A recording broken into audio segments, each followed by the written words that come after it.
Bien.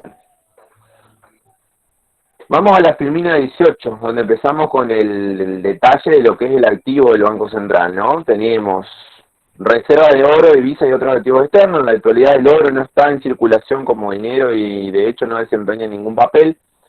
En cualquier caso, los bancos centrales poseen una determinada cantidad de oro y como tal aparece reflejada en su balance. Esta partida en realidad sintetiza la posición total neta del Banco Central frente al sector externo y está compuesta por el stock de reservas centrales en oro y divisas extranjeras, como el dólar, el euro o el yen. ¿Qué les parece? ¿Cómo estamos de reservas en la actualidad? Básicamente nuestras reservas están compuestas por dólares, como las reservas de los bancos centrales de todos los países. Por ahí tenemos algunos esquemas de intercambio con moneda china, pero nuestra reserva general está compuesta por dólares. Es nuestro respaldo financiero ante el mundo, ¿sí? ¿Están ahí o están todos en silencio? Y me ponen en silencio y se van. No, profe, estamos acá. Ah, bien, ahí Sí, empezó a llegar más gente. Bien, bien, bien, bien.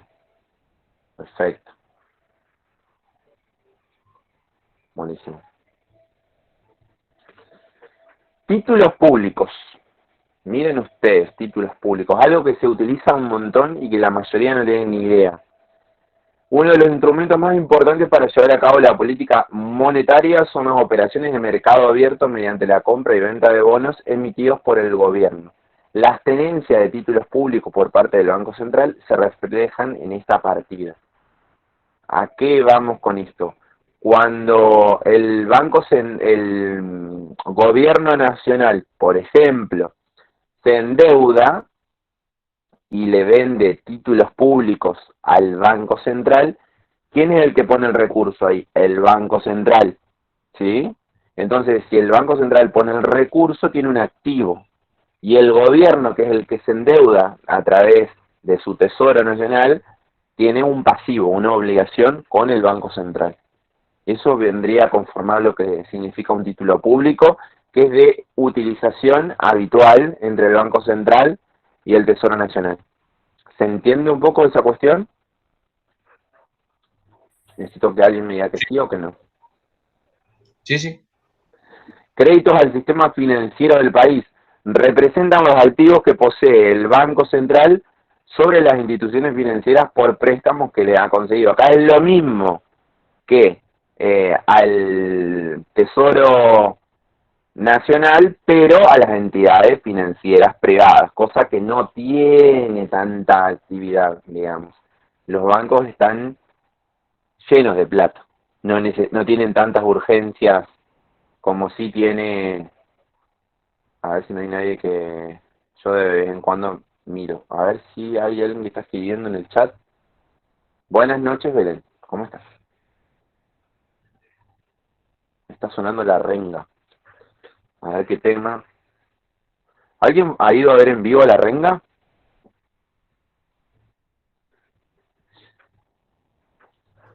No. ¿No?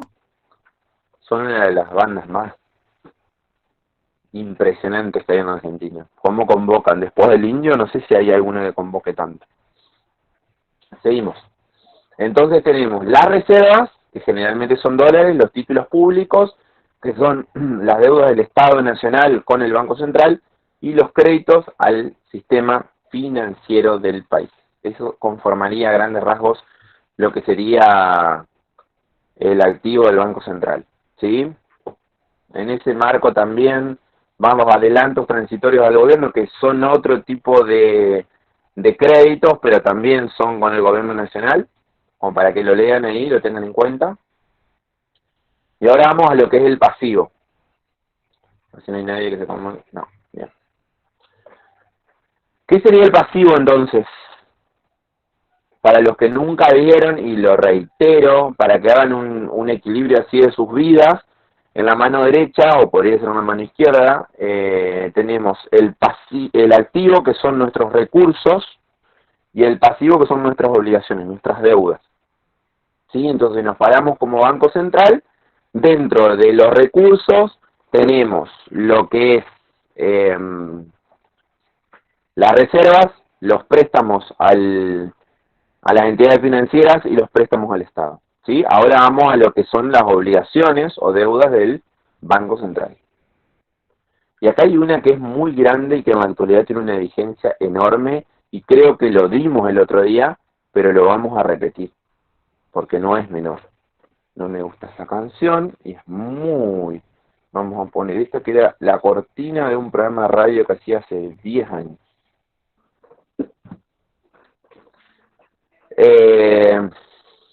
Bien. La base monetaria dentro de los pasivos del Banco Central. Leemos la definición del libro. ¿Qué libro es este? ¿Alguien se anima a decirme qué libro de cabecera estamos usando para las filminas? A ver si vieron el material.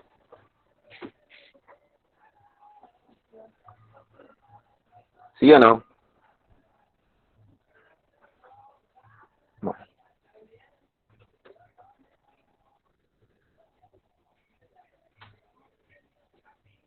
19 personas conectadas. Muy poca participación, gurises.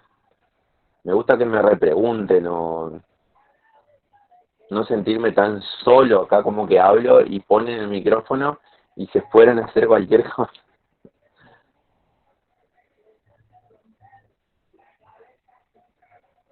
No, no sé, profe, el libro. Ah, bien. Vean, vamos, por lo menos por el chat hablan. Leemos la definición. Mochoni Becker, gurises. Yo tengo todo el PDF que si quieren lo puedo poner en el grupo de Facebook. Se los puedo pasar por acá, del libro entero con todas las unidades. Lo que iba haciendo a veces por una cuestión de facilidad es pasarle solamente la parte inherente a los capítulos de cada unidad. Pero bueno, eso de última lo ven en la bibliografía. Ustedes tienen que aprender siempre en cada materia a utilizar la bibliografía, ir a buscar el programa y ver de cada unidad que van a preparar, siempre tomando un libro de cabecera, cuál es el capítulo de ese libro que está dispuesto dentro de la bibliografía. Y a partir de ahí van estudiando. Esto es una síntesis muy sencilla, pero suficiente, de lo que tiene el libro. Siempre para ahondar más en ejemplos, en mayores tipos de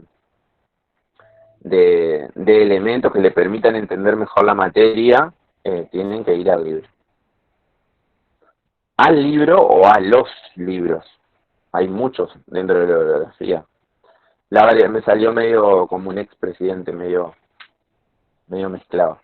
Las variaciones en la reserva de divisas derivadas de los resultados de las transacciones económicas con el sector externo constituyen un factor autónomo o no controlable de generación de liquidez.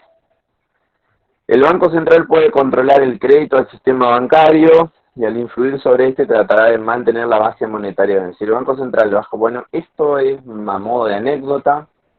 Tenemos que ver,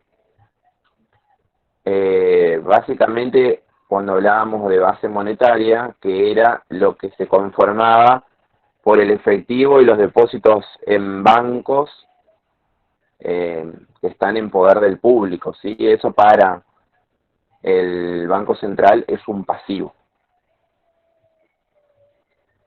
Estoy buscando para ir a lo que yo considero que es importante. Vamos a ver si no hay nadie más ahí en línea. Lo mandó el PDF del libro ese. Muy bien, Mara, por tu apunte. Tenés un 8 ya de arranque. Sí, seguro que lo mandé en su momento. Lo que no sé si mandé el libro completo o si mandé ciertos capítulos. Esto de la tasa de interés no lo vamos a ver. Las operaciones de mercado abierto. Esto es más complejo para ustedes. Esto es lo que me interesa. La política monetaria. Si escuchan un ruido es porque mi perra está tomando agua, por las dudas. La política monetaria, instrumentos y efectos. Muy bien. Generalmente, y esto es para que los que hayan, o las que hayan rendido exámenes finales, suelen confundirse política monetaria con política fiscal. A ver, habiendo ya rendido la unidad 4, ¿alguien me puede dar una diferenciación de lo que es política monetaria y política fiscal? Porque en ambos casos se utiliza expansiva y contractiva. Escucho. Alguien valiente que quiera sumar puntos.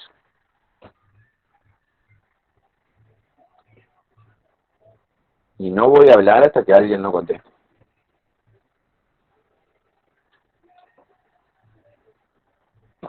Si no, voy a empezar a señalar como los profesores cuando me empiezan a mirar. A ver. ¿Cómo es la pregunta, profe? Ah. No, pero aparte es algo que les va a servir un montón. Cuando van a rendir finales, y yo que he participado de varios finales, suelen confundirse lo que es política monetaria de política fiscal, porque ambas son o expansivas o contractivas. Entonces suelen confundirse y eso es un error abismal.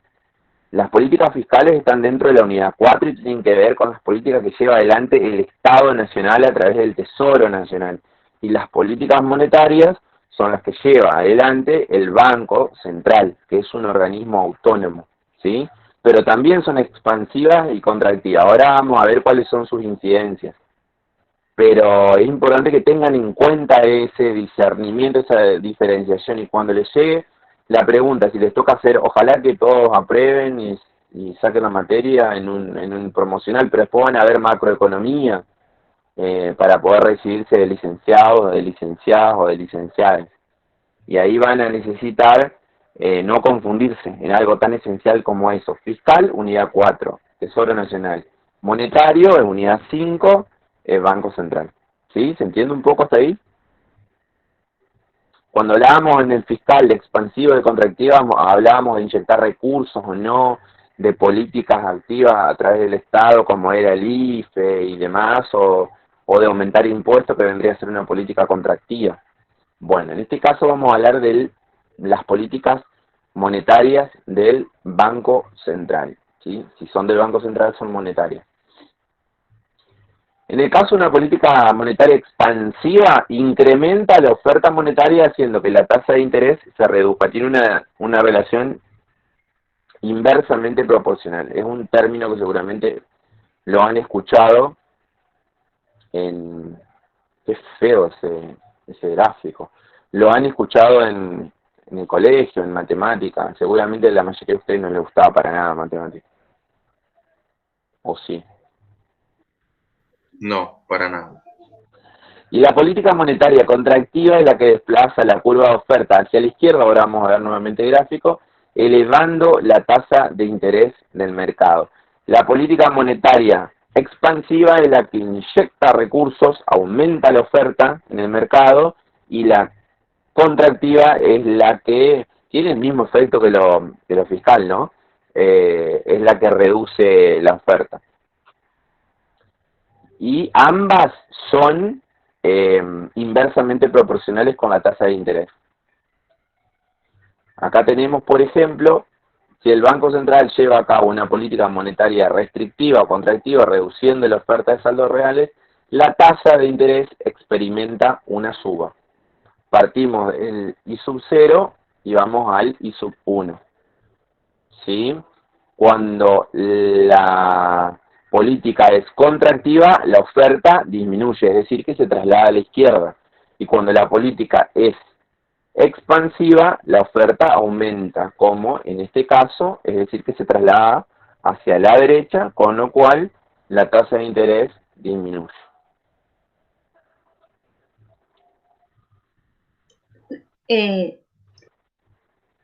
Sí.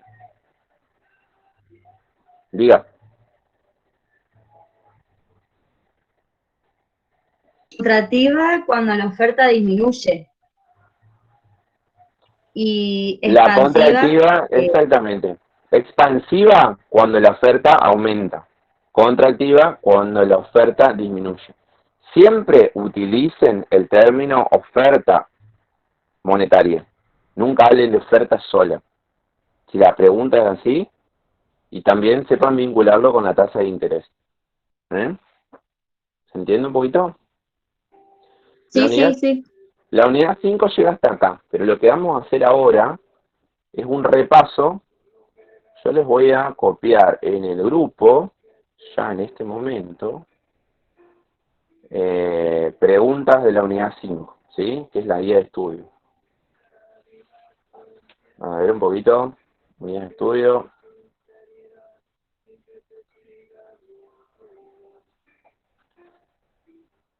Uy.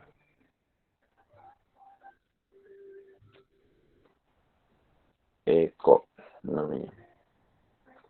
¿Hace calor? ¿Hay alguien que está en algún lugar del mundo donde esté lloviendo? Porque yo acá en mi casa está como que se viene una tormenta y es un calor de enero.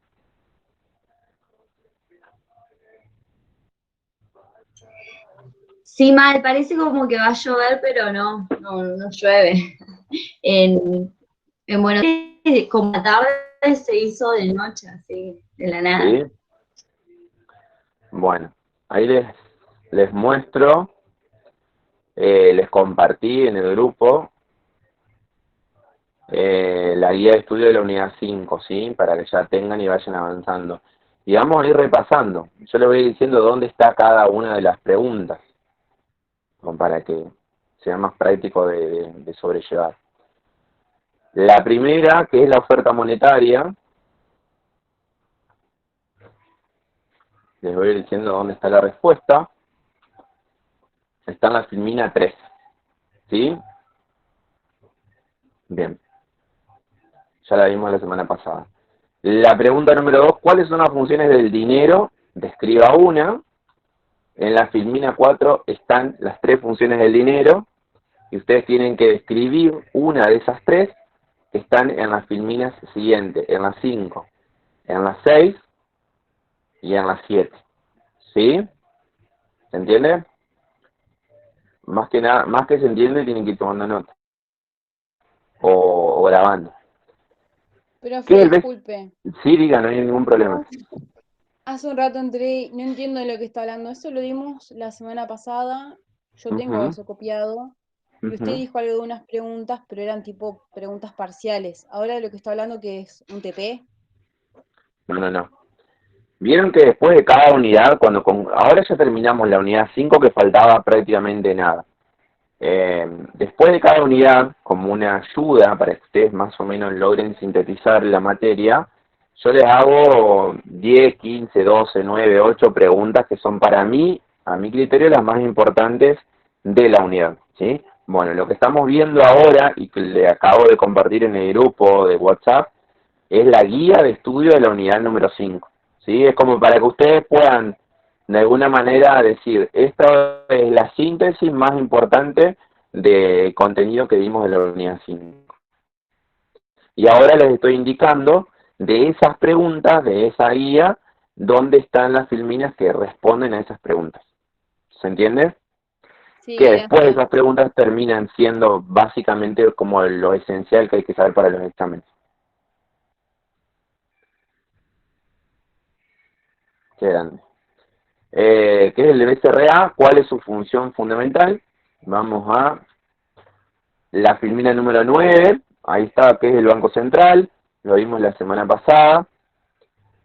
Están las funciones, acá en la 10 habla de su función esencial y después vienen todo el resto de las funciones. Pueden citar algunas, si no es necesario que citen todas. Próxima pregunta, ¿cómo se compone el activo del balance del Banco Central? Describa una partida.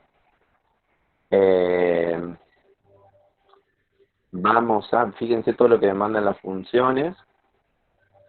Acá está la foto de lo que es el 18, en la filmina 18 está como la imagen que sintetiza el balance del Banco Central y ahí en las posteriores filminas está la caracterización del oro y las divisas, del crédito al sistema bancario, del crédito al Estado y demás, ¿sí? Hay un pasivo importante que tiene el Banco Central hoy, yo no sé si lo vimos la semana pasada, creo que sí, pero lo voy a seguir viendo. El Banco Central, en la gestión anterior, cuando se intentaba parar el aumento del tipo de cambio, el aumento del dólar, creó varios bonos, ¿sí? Uno fueron las LEGAC, que tenían cierta apertura que podían comprar no solamente las entidades financieras, sino también las personas físicas. Luego se logró desarmar la LEVAC, pero se cambiaron por LELIC. Hoy las LELIC, ¿cuál es la diferencia esencial? Bueno, en la tasa de interés, pero que solamente las pueden comprar las entidades financieras, ¿sí? Hoy las LELIC representan alrededor de 1 billón de pesos y están superando la base 1 billón, 1 billón, pónganle ceros, busquen cuánto es 1 billón, son 12 ceros. Están superando la base monetaria. ¿Saben cuánto se le está pagando desde el Banco Central a los bancos comerciales, que son alrededor de 10 que tienen las LELIC? Alrededor de 60.000 pesos, 60.000 millones de pesos, perdón, de intereses mensuales, ¿sí? Eso representa el 60% de lo que se está pagando de IFE, por ejemplo, en esta situación de pandemia, a casi 11 millones de argentinos. Y lo reitero, porque lo hablamos la semana pasada, por ahí se estigmatiza mucho a las personas que reciben el IFE, pero la mayor parte de la población desconoce que existe otro esquema de circulación de recursos en los cuales son beneficiados pocas empresas, pocas personas y que sinceramente generan un daño enorme para nuestras finanzas, digamos. Es importante que lo sepan a la hora de sostener ciertas posturas, digamos, porque hay que evaluar el todo y no una parte nada más. Seguimos con el tema del balance. A ver, no se ha ido nadie, no. Estamos terminando, gente. ¿Quieren promocionar esta materia o no? Fueron muy buenas las notas del primer parcial. No sé si les pareció, ¿qué les parece hasta ahora la materia? ¿Es muy complicada? ¿Soy muy difuso en la explicación? ¿Se entiende o no se entiende? Me interesa saber. Y quiero que al menos una persona me conteste. Sí, profe, se entiende muchísimo más. A mí personalmente, no por adular ni nada, pero fuera de joda, yo noto mucho el cambio desde el antiguo profesor que tenía antes a usted. A usted le entiendo muchísimo más y se me hacen muchísimo más dinámicas las clases también, mucho menos pesadas, por así decirlo. Sí, ocurre que no, lo que a mí no me pone muy cómodo es esta situación, el de tener clases de esta forma. A mí me gusta el esquema de tener una clase presencial, un ida y vuelta, mirarlos a la cara, si están distraídos, generar algún esquema de discurso que logre la atención de ustedes. Estamos en la universidad y uno nunca obliga, yo nunca tomé asistencia, cada uno sabe si se pierde o no la clase, pero acá lo importante es que logremos cierto, estamos todos cansados siempre a esta hora, se termina el día, la mayoría trabaja, que aprovechemos el tiempo, que no vayamos a perder el tiempo en la universidad, ni yo como docente, ni ustedes como alumnos o alumnas. Y la idea es aprender y que nos quede algo y que cuando termine esta materia digan, bueno, yo pasé por una materia que me dejó, no sé, 30, 40, 25 conceptos que no son solamente elementos que me permiten aprobar una materia, sino que me sirven para la vida en general. De eso se trata. Si la universidad, si la facultad no le da elementos que le sirvan para resolver situaciones que tienen que ver con la vida, no sirve para nada. Es porque vivimos en un termo y es porque habrá que rediseñar muchísimas cuestiones de la matrícula, de los contenidos, de las bibliografías, porque hay algo que está fallando, a eso me refiero. Yo no sé cómo lo ven, pero esa es mi gran postura y yo también aprendo con ustedes. Por eso es como que todo el tiempo les tiro para que haya un ida y vuelta y si ustedes ven que hay algo que está mal, me lo indiquen, no que me chupen las medias, sino que me hagan saber que hay un error en algo y lo charlamos, lo vemos, digamos. Un poco la postura es esa. Bueno, seguimos con las... Y no estudien de memoria, siempre piensen, siéntense a pensar y lo que yo recomiendo, que era lo que mejor me hacía a mí cuando estudiaba para la facultad, es estudiar en grupo.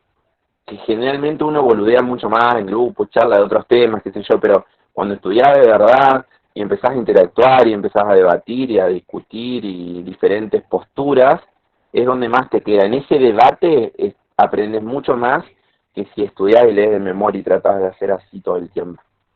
Que hay mucha gente que estudia sola, pero bueno, cada uno estudia como puede. Yo les doy mi pensamiento en función de lo que creo que es lo que queda más en la cabeza para siempre. No hay que estudiar un concepto o una idea, no me gusta tanto esa de estudiar un concepto sino una idea, para probar la semana que viene y dentro de 2 meses no tengan ni la más pálida y remota información de qué se trataba eso. El propósito que ustedes tengan cierto contenido que les dure para siempre, digamos. Cuando lleguen a fin de año y le hablen de PBI, de política expansiva, contractiva. Fíjense, esto es un esquema general, que es el Banco Central. Tengan una idea de qué se trata. Bien, ¿cómo se compone el pasivo del Banco Central? Ahí vimos cuáles son las composiciones y recién di un ejemplo muy claro, que si alguien lo llega a poner en el examen, no sé, no se puede poner más de 10, pero sería lo esencial. ¿A qué se refieren las políticas monetarias? También lo vimos, ¿sí? Cuando hablamos de las políticas monetarias son aquellas que tienen vinculación estrecha con el Banco Central de la República Argentina. Esa pregunta está hecha justamente con esa intención de diferenciar que ustedes no vinculen las políticas monetarias al Estado Nacional, sino al Banco Central. Y después la pregunta 8 y la 9 habla de la monetaria expansiva y la monetaria contractiva, cuáles son los efectos en relación con la tasa de interés, que lo vimos en las últimas filminas. Y dentro de la pregunta número 10 está en la última filmina, cuál es el objetivo último de las políticas. A ver, ¿cómo es la pregunta? ¿Cuál es el objetivo último de la política monetaria? El objetivo último de la política monetaria en el largo plazo es la estabilidad de precios. ¿Qué es la estabilidad de precios?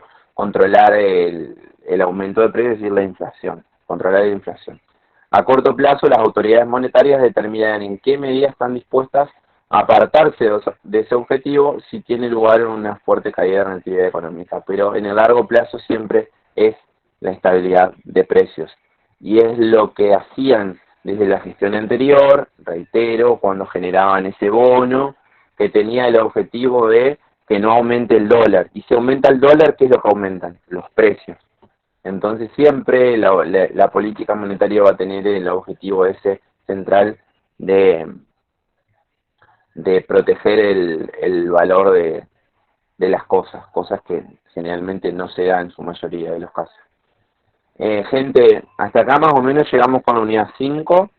La semana que viene vamos a empezar la unidad 6, pero antes vamos a hacer yo les voy a pasar 2 notas para que vayan viendo, una que hice yo para el Diario de Paraná hace 2 semanas y otra de otro autor importante, no como yo, que va a contener 10 preguntas esenciales de lo que es el tema deuda. Me interesa muchísimo que ustedes sepan, digamos, de qué se trata la deuda, cuánto es, a quién le debemos, cuál es el peligro, que se bla, bla, bla. Cuestiones esenciales, porque es algo que nos afecta a todos, no hoy, sino a lo largo de nuestra historia. Y si hay una crítica que yo hago es que gran parte de la población no tiene ni la menor idea. Y son cuestiones que nos atraviesan en todo, porque si se paga o no la deuda tiene que ver en los recursos que se destinan para políticas de educación, para políticas, a ver, hay un ministro de Economía que en el año 2001 quiso privatizar las universidades públicas para poder pagar la deuda. Fíjense si tiene que ver o no, ¿no? Y esto es así permanentemente. Entonces nosotros tenemos que identificar los actores, qué ha pasado, qué no ha pasado, a quién le debemos, por qué debemos, qué se hace con ese recurso que se pide, digamos, por qué debemos tanto, por qué tiene que ver eso con nuestra soberanía, con nuestra independencia. Es fundamental que podamos debatir esos temas. Lo ideal es hacerlo en clases, presencial, en un ida y vuelta, pero bueno, tenemos esta instancia y tratemos de aprovecharlo. Les mando, siendo las 10:08, un gran abrazo. Nos vemos en este mismo canal, a esta misma hora, la semana que viene. Ya les voy a subir los artículos y estoy a disposición para lo que necesiten. Muchas gracias, profe. Nos vemos.